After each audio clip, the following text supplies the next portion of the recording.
ज्योतिषाचार्य अंकशास्त्रज्ञ अशोक खरात उर्फ कॅप्टन बाबा हे नाव तुम्ही आज दिवसभरामध्ये एकदा तरी नक्की ऐकलं असेल, कारण आज जिकडे तिकडे सगळीकडे फक्त कॅप्टन बाबाचीच चर्चा आहे.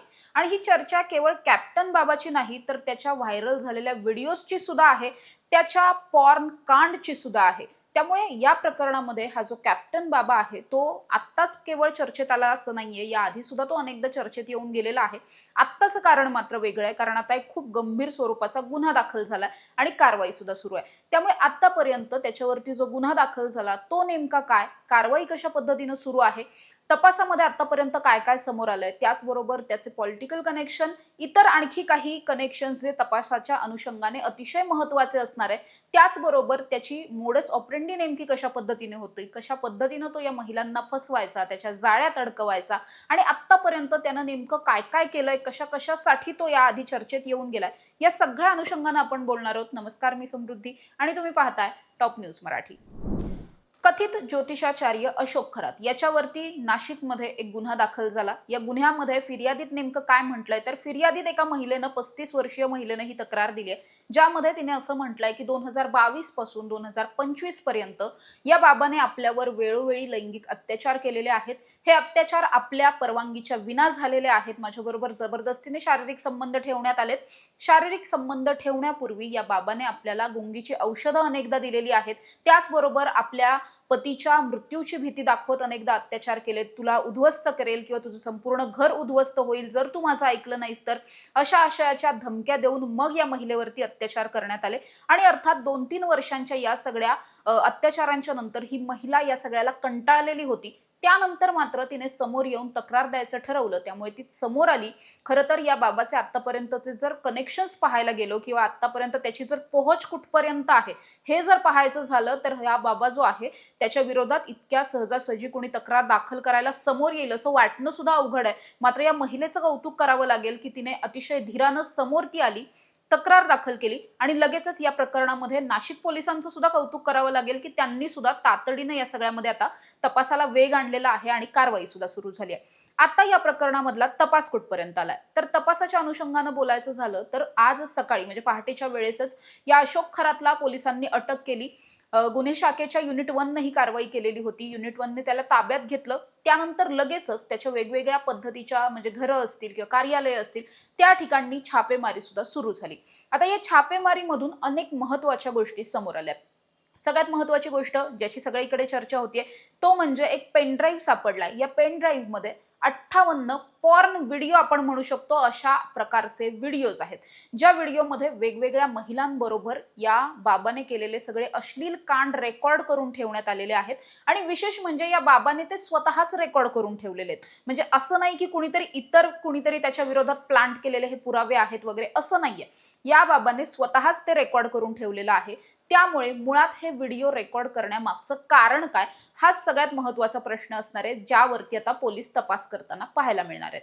आतापर्यंत आपण बघितलं तर हे जे 58 व्हिडिओज समोर आलेत, हे व्हिडिओज नेमके खरे आहेत का किंवा त्याची सत्यता पडताळणी पोलिसांकडून केली जाते, कुठल्याही पद्धतीनं मॉर्फ केलेले किंवा एडिटेड किंवा AI जनरेटेड अशा पद्धतीचे तर हे व्हिडिओ नाहीत ना, हे सगळं पोलिसांकडून तपासलं जात आहे. या व्हिडिओमध्ये ज्या महिला आहेत या महिला नेमक्या कोण आहेत, त्यांच्याबरोबर नेमकं कशा पद्धतीनं हे सगळं केलं जात होतं, त्यांना काही धमक्या दिल्या जात होत्या का किंवा इतर काही त्यांच्याबरोबर सुरू होतं का, हे सगळं सुद्धा पोलिसांकडून तपासलं जाणार आहे.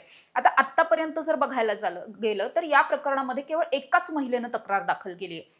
त्यामुळे या बाबाचा जर रेकॉर्ड बघितला तर अशी शक्यता वाटतेय की या प्रकरणामध्ये अनेक महिलांबरोबर हे सगळं घडलेलं असेल. आत्ता तरी केवळ एकाच महिलेची तक्रार आली आहे. मात्र पोलिसांनी असं आवाहन केलंय की आणखी कुणाबरोबर जर हे सगळं घडलं असेल तर या सुद्धा महिलांनी समोर यावं आणि या बाबाच्या विरोधात तक्रार दाखल करावी. त्यामुळे तपासाला सुद्धा वेग येईल, कारवाईला सुद्धा वेग येईल. त्यामुळे खरंच जर अशा कुणी आणखी महिला असतील तर आम्ही सुद्धा आवाहन करतोय की अशा पद्धतीच्या महिलांनी समोर यावं आणि या सगळ्या बाबांना एक्सपोज करण्यासाठी त्यांनी त्यांचं एक पहिलं पाऊल टाकावं, जेणेकरून पोलिसांच्या माध्यमातून सुद्धा या सगळ्या प्रकरणामध्ये कारवाई केली जाईल. आता आणखी महत्त्वाचे मुद्दे या सगळ्यामधले असे आहेत की जेव्हा पोलिसांनी ही सगळी छापेमारी केली, छापेमारी कुठे झाली, सगळ्यात पहिल्यांदा ही छापेमारी झाली आहे ती म्हणजे कॅनडा कॉर्नर नावाचा परिसर आहे, जिथे ओक्कस प्रॉपर्टीज नावाचं एक कार्यालय आहे. ज्या कार्यालयामध्ये ही छापेमारी झाली आणि विशेष म्हणजे याच कार्यालयामध्ये हा बाबा हे सगळे अश्लील कांड करायचा असं सुद्धा समोर आलंय. आता जो एक व्हिडिओ समोर आलाय, या व्हिडिओमध्ये जर आपण बघितलं तर सीसीटीव्हीचा हा व्हिडिओ आहे आणि हा व्हिडिओ 2 वर्षांपूर्वीचा असल्याचं सांगितलं जात आहे. या व्हिडिओमध्ये काय दिसतंय तर एक महिला आहे, जी महिला पाठमोरी उभी आहे. हा बाबा पहिल्यांदा तिच्या डोक्यावरती कसला तरी तांब्या ठेवतो, या तांब्यात काहीतरी लिक्विड असतं. तो तांब्या ठेवतो, त्याच्यानंतर तो तांब्या पुन्हा खाली ठेवतो. नंतर या महिलेबरोबर काही अश्लील चाळे करतो, तिच्याबरोबर शारीरिक संबंध ठेवतो आणि त्यानंतर जेव्हा हे सगळं सुरू असतं, मीनवाईल त्याच वेळेस बाहेर मात्र भक्तांची भली मोठी रांग लागलेली असते. भक्त सगळे रांगेत उभे असतात. या बाबाचं मार्गदर्शन घेण्यासाठी म्हणून आलेले हे सगळे भक्त असतात, जे काचेच्या बाहेर आपल्याला बसलेले दिसतात. विशेष म्हणजे हे सगळं या बाबाने प्लॅन केलेलं आहे किंवा हे सगळं तो ठरवून करत होता. हे वाटण्यासारखं एक महत्वाचं कारण असं की ही जी काच आहे, ही काच आतून बाहेरचं सगळं दिसतंय, मात्र बाहेरच्या लोकांना आत नेमकं या बाबाचं काय काय अश्लील प्रकरणं सुरू आहेत हे कुणालाही दिसत नाही. अशा पद्धतीनं त्याला सगळं फिल्मिंग केलेलं आहे या काचेला. त्यामुळे मुळातच हे सगळं ठरवून केलं जात होतं का, या अनुषंगानं पहिला हा पुरावा म्हणावा लागेल. अशा अनुषंगानं सगळा तपास सुरू आहे. दुसरीकडे हा व्हिडिओ 2 वर्षांपूर्वीचा असलेला सांगितलं जात आहे, मात्र अशा अनुषंगाचे आणखी बरेच व्हिडिओ पोलिसांच्या तपासातून समोर आल्याचं सुद्धा निष्पन्न झालेलं आहे. अर्थात हे व्हिडिओ खरे की खोटे, कुठले आहेत, कुणाबरोबरचे आहेत, या सगळ्यावरती सध्या पोलीस तपास करतात.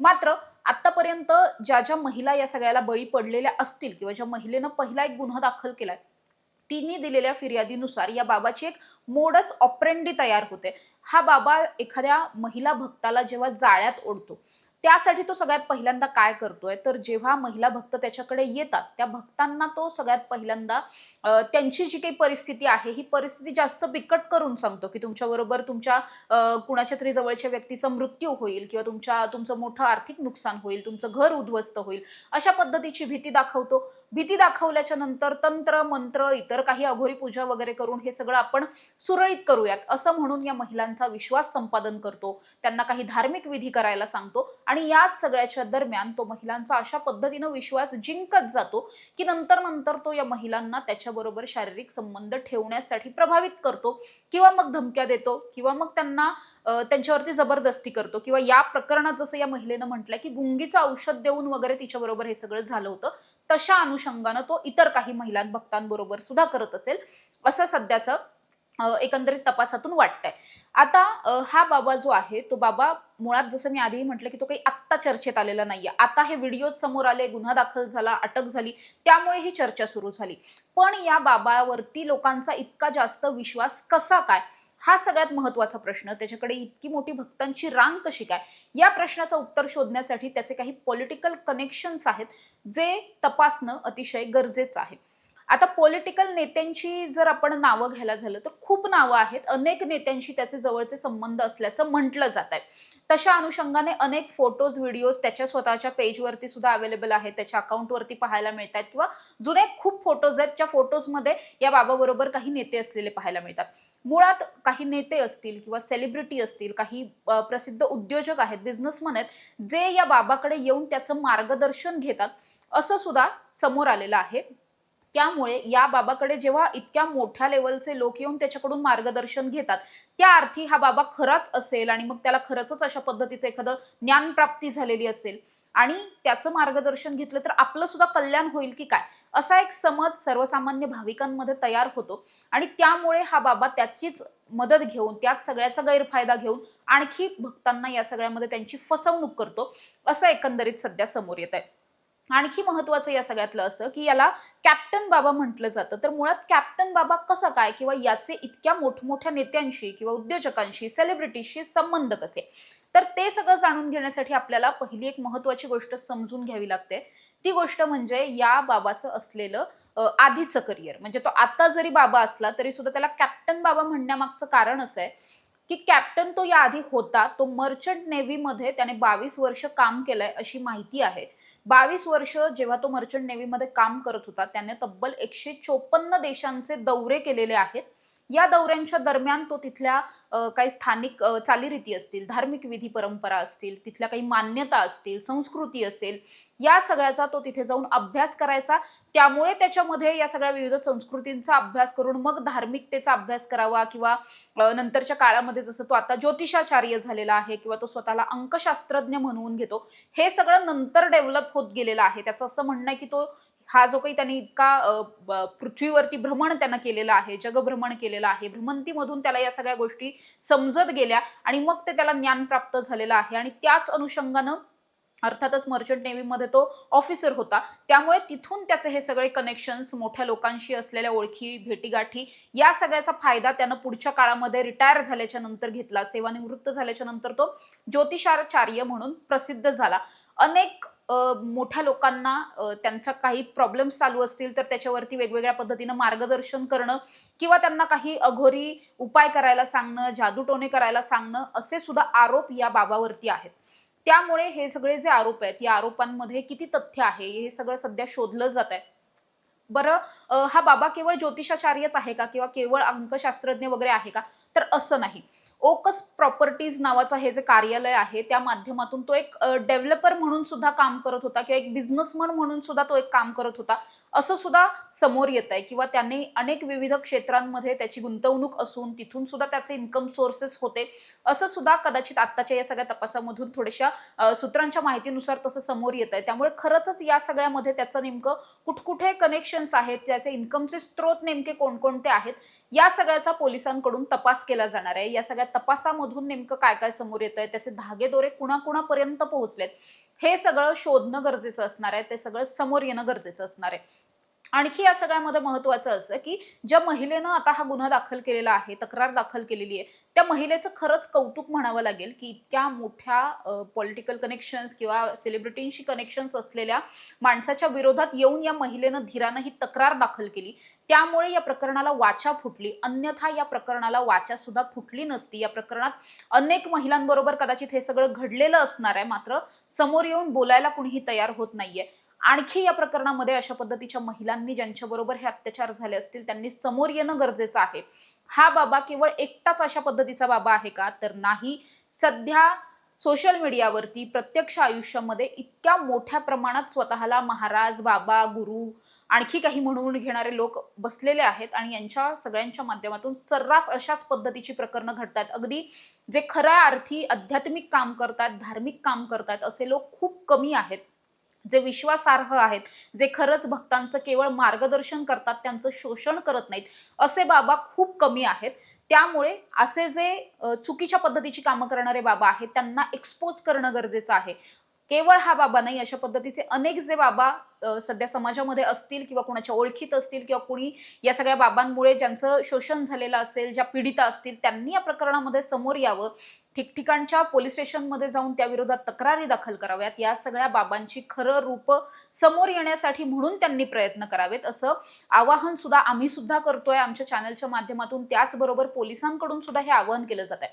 आता या प्रकरणात जर सांगायचं झालं तर या प्रकरणामध्ये जादूटोणा विरोधी कायदा असेल किंवा अंधश्रद्धा निर्मूलन समितीच्या माध्यमातून सुद्धा कारवाईची मागणी मोठ्या प्रमाणात होती. त्यामुळे त्या अनुषंगाचे सुद्धा नरबळी वगैरे हे सगळे जे कायदे आहेत ते कायदे सुद्धा या सगळ्यामध्ये त्या कायद्याअंतर्गत सुद्धा गुन्हा दाखल झालेला आहे. त्यामुळे केवळ महिला शोषणाचा गुन्हा नाहीये, तर भक्तांची फसवणूक करणं किंवा या सगळ्या अघोरी तांत्रिक विद्या वगैरे सांगणं किंवा त्या सगळ्या माध्यमातून अंधश्रद्धा पसरवणं या अनुषंगाचे सुद्धा गुन्हे दाखल झालेले आहेत. त्यामुळे आता त्याचा या बाबाचा वेगवेगळ्या पद्धतीनं तपास सुरू होणार आहे.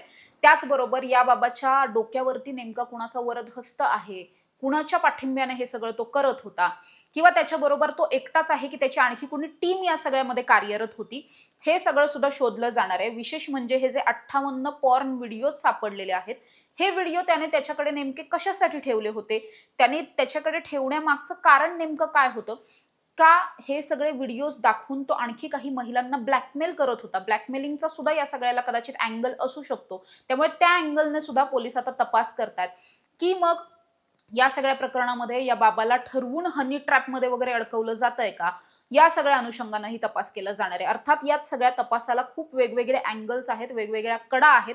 या सगळ्याचा नाशिक पोलिसांकडून तपास केला जातोय. नाशिकमध्ये प्रचंड प्रसिद्ध असलेला हा बाबा होता. विशेष म्हणजे असं म्हटलं जायचं की या बाबाकडे जे भक्त येतात हे चक्क फ्लाईटनी लँड होणारे भक्त होते. इतके उच्चपदस्थ लोक, इतके उच्चभ्रू लोक या सगळ्या बाबाकडे भक्त म्हणून यायचे, त्याच्या दारामध्ये रांगा लावायचे आणि जेव्हा बाहेर भक्तांच्या रांगा असायच्या तेव्हा आत हा बाबा काय प्रकारचे अश्लील कांड करायचा हे व्हिडिओच्या माध्यमातून समोर येत आहे. अर्थात हे व्हिडिओ आम्ही तुम्हाला दाखवूही शकत नाही, हे व्हिडिओ ब्लर करून दाखवावे लागतात.